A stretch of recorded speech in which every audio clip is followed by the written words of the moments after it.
ओम नमः शिवाय। मित्रों, आप सभी का मेरे दिव्य लोक इस चैनल पर स्वागत है। आज हम सुनेंगे कौन है नंदी, नंदी कैसे बने शिव के गण, नंदी किसके हैं प्रतीक। अगर आप कभी शिव मंदिर गए होंगे तो जरूर ध्यान दिए होंगे कि लोग भगवान शिव के साथ साथ उनके सामने बैठे नंदी की पूजा करते हैं और साथ ही उनके कानों में अपनी अपनी मनोकामनाएं भी बोलते हैं। यह एक तरह की परंपरा सी बन गई है जिस पर लोगों की आस्था और विश्वास बना हुआ है।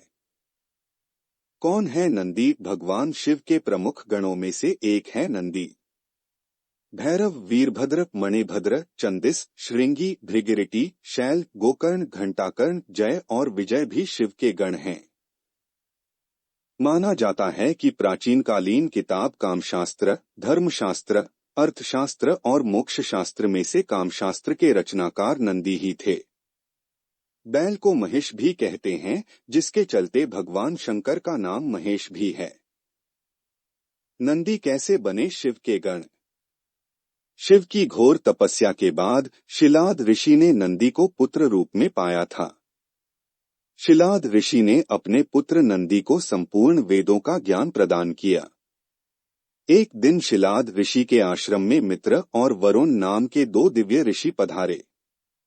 नंदी ने अपने पिता की आज्ञा से उन ऋषियों की उन्होंने अच्छे से सेवा की। जब ऋषि जाने लगे तो उन्होंने शिलाद ऋषि को तो लंबी उम्र और खुशहाल जीवन का आशीर्वाद दिया, लेकिन नंदी को नहीं। तब शिलाद ऋषि ने उनसे पूछा कि उन्होंने नंदी को आशीर्वाद क्यों नहीं दिया। इस पर ऋषियों ने कहा कि नंदी अल्पायु है। यह सुनकर शिलाद ऋषि चिंतित हो गए। पिता की चिंता को नंदी ने जानकर पूछा, क्या बात है पिताजी?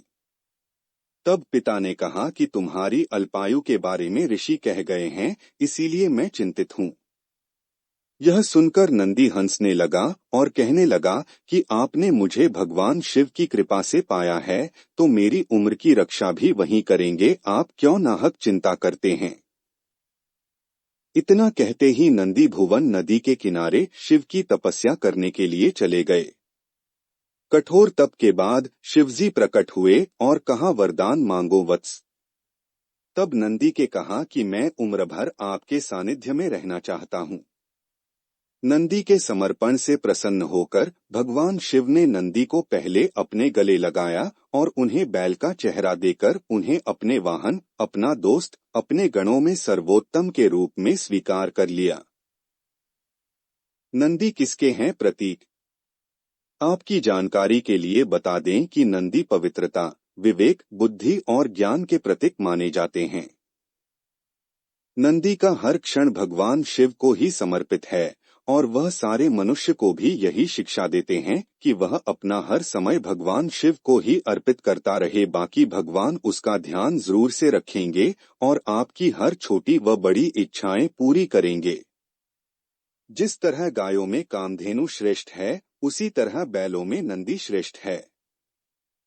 आमतौर पर खामोश रहने वाले बैल का चरित्र उत्तम और समर्पण भाव वाला बताया गया है। इसके अलावा वह बल और शक्ति का भी प्रतीक है। बैल को मोहमाया और भौतिक इच्छाओं से परे रहने वाला प्राणी भी माना जाता है। यह सीधा साधा प्राणी जब क्रोधित होता है तो सिंह से भी भिड़ लेता है। यही सभी कारण रहे हैं जिसके कारण भगवान शिव ने बैल को अपना वाहन बनाया। शिव मंदिर जाएं तो ना भूलें यह बातें। अब जब आप कभी भगवान शिव के मंदिर जाते हैं तो भगवान शिव की पूजा के साथ साथ नंदी की भी पूजा करना ना भूलें। नंदी की पूजा बड़े ही प्रेम से और सच्चे दिल से करें और साथ ही मंदिर से लौटते समय नंदी के कानों में अपनी मनोकामनाएं जरूर कहें, देखिएगा आपकी मनोकामनाएं अवश्य बहुत जल्दी पूरी हो जाएगी। इसी तरह से आपको ज्ञान की बातें इस चैनल में सुनने को मिलेंगी, तो इस चैनल को सब्सक्राइब कीजिए। धन्यवाद।